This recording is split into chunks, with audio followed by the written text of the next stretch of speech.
everyone, Jason McCann with Mountain Tactical. In the last video, we did an overview of the different models that Tikka offers in the T3x line. In this video, we're just going to do an unboxing of a Tikka T3x Lite, which is their basic model in stainless. Stainless is going to show up better on the camera, so you'll be able to see the details better. And we can show you all the similarities between this and all the other rifles in the Tikka T3x lineup. So, without further ado, let's open this guy up. So,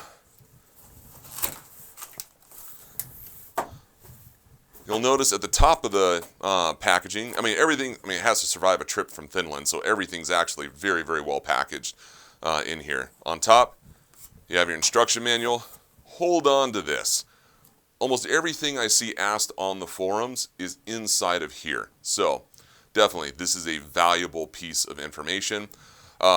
There was a typo in some of these, I don't know, about 4 years back, where they were having everybody torque their actions down to 65 inch-pounds. That's only in the TAC A1. We had quite a few customers wreck their stocks over torquing it. But all of those important details are inside your instruction manual.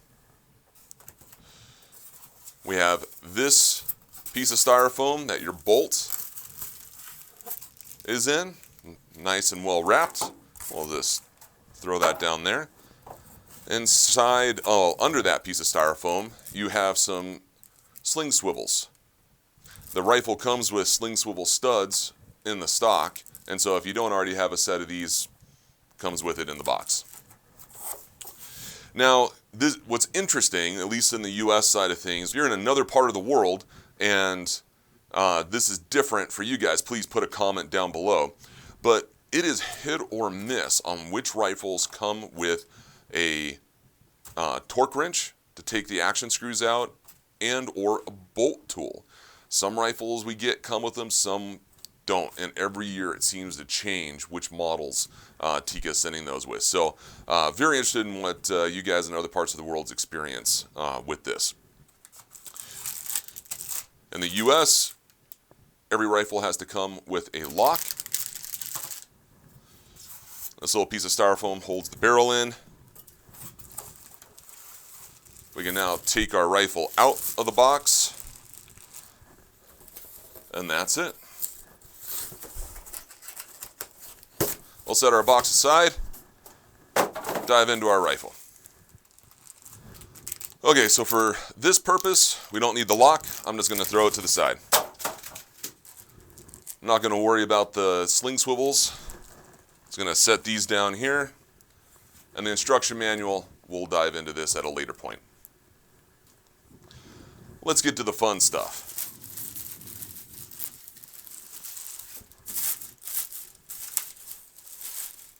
That nice new softer rubber on the T3X, grabbing the plastic.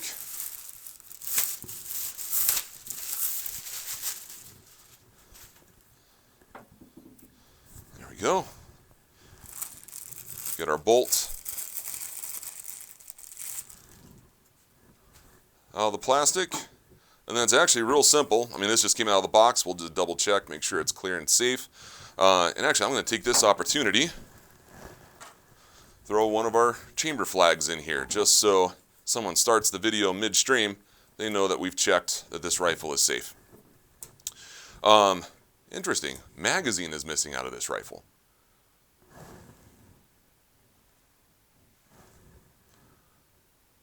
That's interesting. They always come with a mag. They always come with a mag.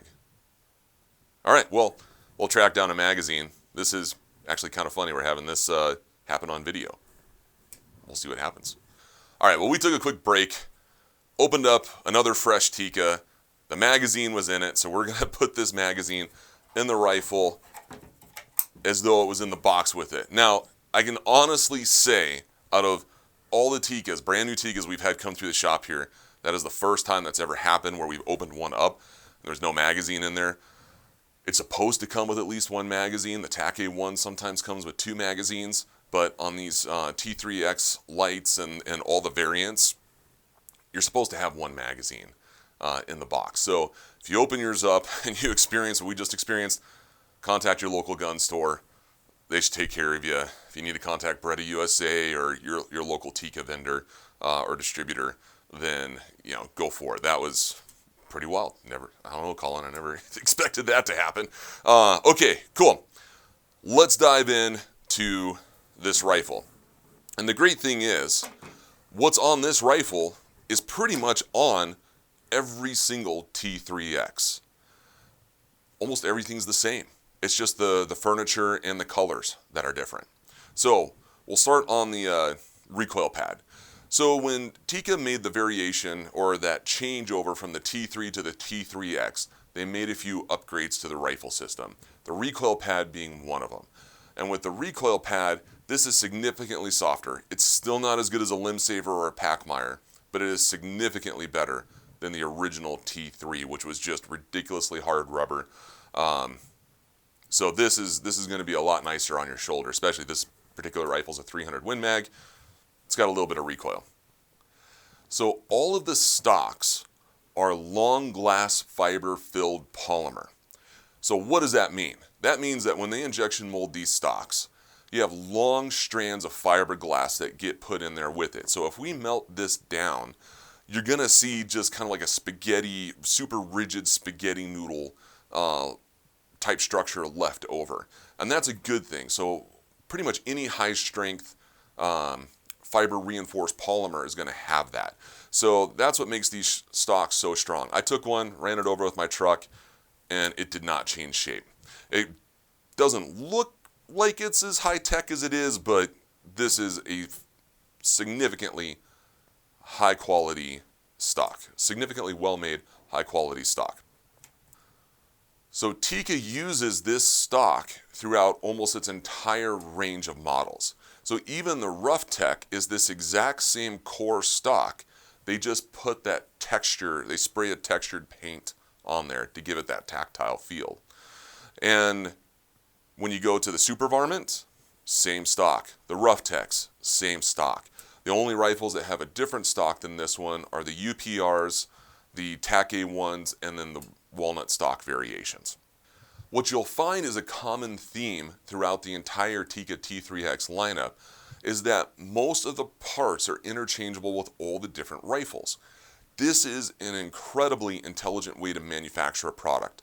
You have fewer individual components, which means your cost of manufacturing is lower, and then ultimately us as the end consumer gets the benefit of a very high quality rifle system that doesn't cost as much as a custom rifle system, but because they're using all the specialized tooling of a custom rifle system, we see that accuracy out of these rifles. So moving forward on the stock, we have our grip. Now, I was talking to Mika when the T3X line came out. Mika is the product development manager over at Sako Tikka, and he had a lot of pride into this grip, and this grip feels fantastic. They actually had to get a special type of laser to make the injection mold because the small details that they wanted to put in this grip were too small to actually machine or wire EDM. So they ended up using a laser to cut it out and to get this just fantastic, just progressive texture on here.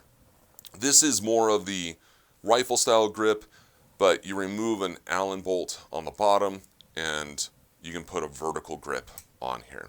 And personally, I like the vertical grip when I'm shooting. We have our plastic trigger guard, polymer magazine. Up front, we have that same progressive texture, significantly better than the T3. And then you have an actual mounting bolt. It's under the sticker here, where you can put that wider beaver tail forend on your T3X Lite. So again, incredibly modular, and you're able to pretty much customize this to fit you the way it should fit you. You want to make the rifle system fit you. You don't want to try to fit the rifle system. You're going to shoot more accurately with a rifle that fits you properly. So Tikkas are, just legendary for just how smooth that bolt is.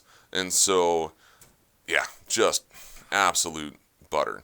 On the T3X line, they upgraded the bolt shroud from a plastic injection molded bolt shroud to, it's a MIM metal injection molded, kind of a pot metal bolt shroud. It's significantly heavier than the plastic one, significantly heavier than aluminum, but it's a nice steel piece on here, so if you rupture a case, you're not going to blow the bolt shroud off the back of the bolt. 2-position safety. Slightly larger ejection port on the T3X versus the T3. They bragged about it a lot. It's not a huge difference. I had no functional issues with the standard T3, so if you're looking at building a custom Tikka standard T3 versus T3X, they're going to perform identically.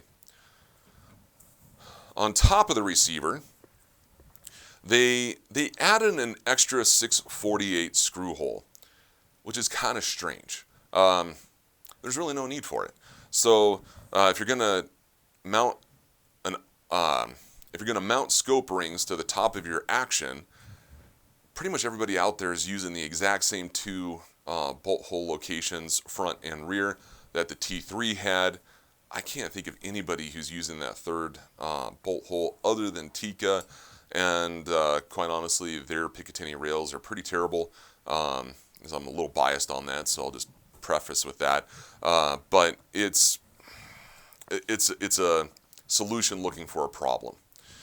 Then they took those little grooves out of the top of the action, which I kind of like. They're just kind of silly. It was a stylistic thing.